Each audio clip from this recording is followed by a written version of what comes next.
Assalamu alaikum туғандар. Кефес каналының көрүүчүлөрү. Мына кезектеги азыр объектке келдик. Бул сиз көрүп турган бул бала бакча. Эки этаж биригип, орточо 700 метр квадратный метр. Биринчи этаж 350, экинчи этаж 350, 700 метр.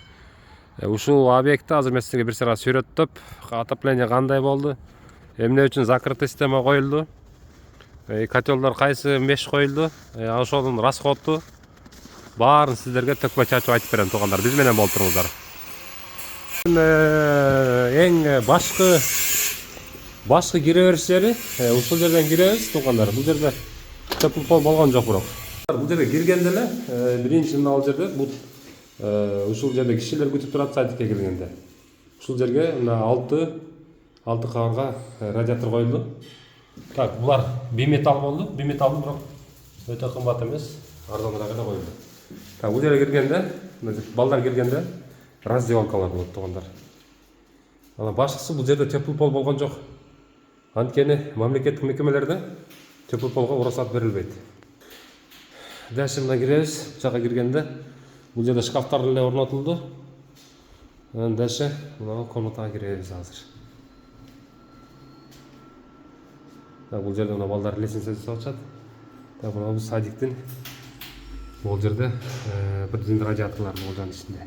Туугандар, дагы бир нерсе айта кетчүбүз. Мына бала бакчанын негизи төпүл пол болбогон себеби радиаторлорду эмне үчүн радиатор балдар жолсо окуган бөлмөлөргө радиатор коебуз да.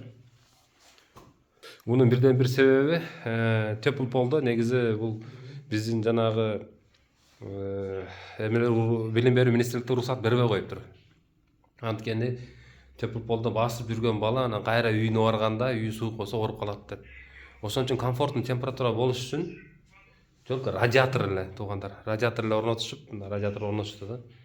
Мен да ошо таң кала берсем, эмне үчүн мектепте төпүл пол жок, ошону кылып койсо болот деп суроо бере берчүмүн. Бирок ошол мен билбейм, туура деп ойлойм да, мен оюмча. Балдардын жатакана бөлмөсү. Бул мына жарык, атайын жарык жакка коюлган, балдар жаткан жерлер. Жарык, биметаллический радиаторлор турат. Мына ушул комната азыр комфортный. Жана 55 градус көрдүңүз го.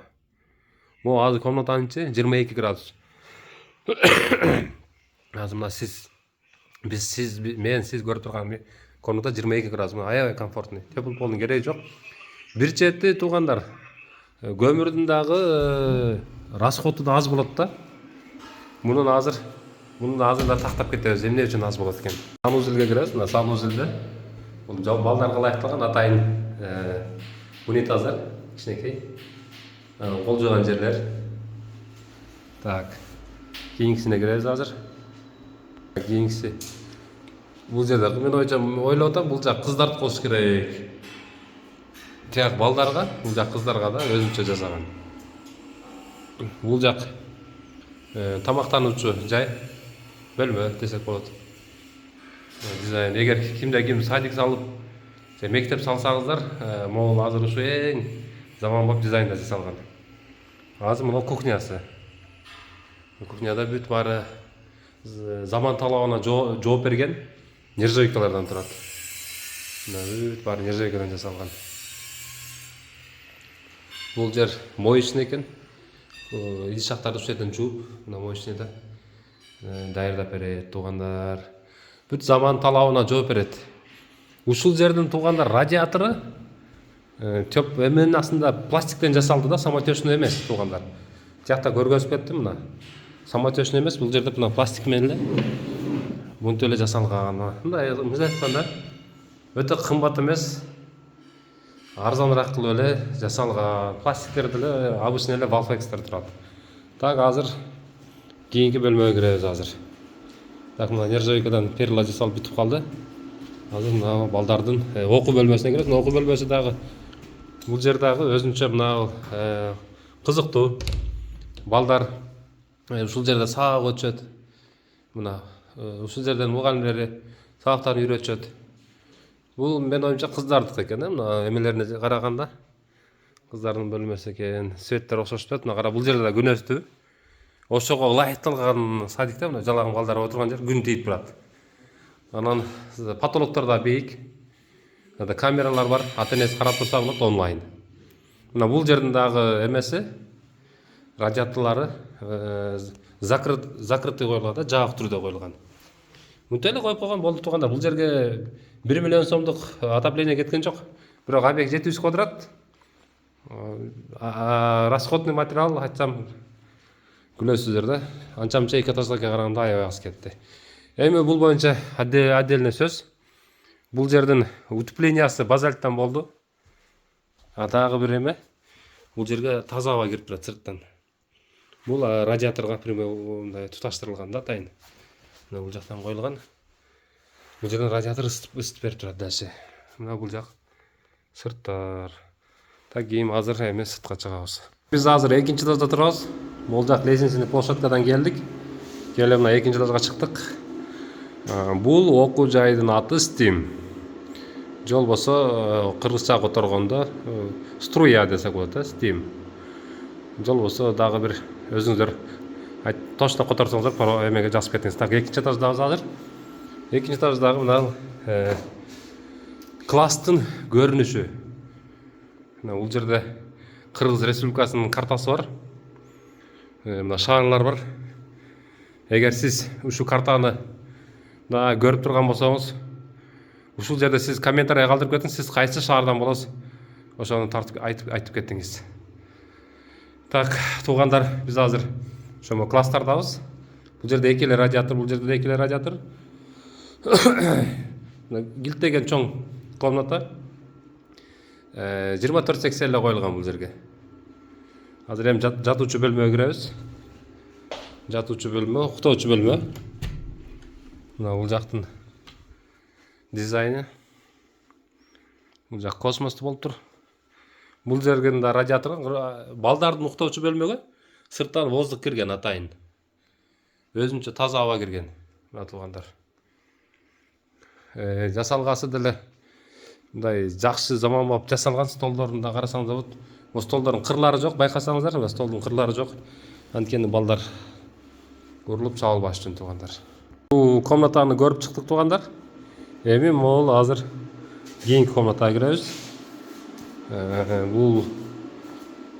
Бул жер 1, 2, 3, 4, 5, 6 бөлмөдөн турат. Эми биринчи бөлмө бул. Биздин экинчи бөлмө. Мугалимдердин бөлмөсү. Бул жер биздин жаш балдарыбыз ушул актовый зал экен, жол болсо музыкальный зал. Ушул жерден балдар балаты майрамын ушул жерде өткөрүшөт. Эми мен мисалы үчүн өткөрбөйм, бирок эми бул жерде ар улуттун балдары окушу мүмкүн. Ошон үчүн бул эми Кыргыз Республикасында майрамды алуучу майрам. Ошон үчүн бул балатылар өтөт. Так, мына көрүнүшү, бул жерге дагы эки эле радиатор койдук туугандар. 1, мына 2. Ушу менен бул жер жыйынтыкталды. Аны азыр кийинки комнатага киребиз. Так, кийинки комната бул жер санузел, балдардыкы. Бул жер кыздардыкы болушу мүмкүн. Могул жер азыр биздин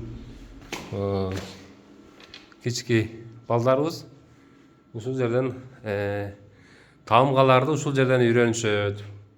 Бул жердин да балдары мына өзүнчө жатат. Өзүнчө бул жерде укташат. Мына баардыгына шарттарын карасаңыз, бүт баары ойдогудай. Кудай буйрса, мына бул жерде бир эле радиатор ушул жерди жылытып жетишип атат. Эми бул жерде эки радиатор турат. 12ден 24/80 радиатор турат туугандар. Бул жерде дагы айта кетейин, төпүл пол коюлбады, себеби ошо билим берүү министрлигинин тарабынан коюлган талаптар. Бул жерде кондиционер коюлат, жайкысын, аябай ысып кеткенде бир аз муздап турганга жарайт. Так, кийинки комнатага киребиз эми туугандар. Так, кийинки комнатага киребиз. Бул жерде окуучулар, мен оюмча бул кыргыз үй бөлмөсү деп койсок болот, Актан турат бул жерде. Акылай менен актан турат. Кимде ким баластан көргөн болсо билет. Бул жерде 18дан 28 эле эки радиатор эле коюлду. Ушул жерге жетиштүү. Байкасаңыздар, ошо балдар уктоочу бөлмө постоянно күн тарапта. Эгер кимде ким үй кура турган болсо, ошону эске алсаңыздар болот. Так, бул комнатага киребиз. Бул менимче бул жерде дагы балдар сабак өтүшөт. Бул жер английский экен. Тамгаларына караганда бул жерде англис тил сабагын балдар өтүшөт. Так, кийинки азыр кийинки комнатага дагы киребиз. Эми так, дальнейший бул чоңдордун уборной. Дальнейший биз үстүнө да чыгып кетсек болот. Эми бул жак крышага чыгып кетет. Эми крышада эчтеке да көрүнө турган эчтеке деле жок туугандар.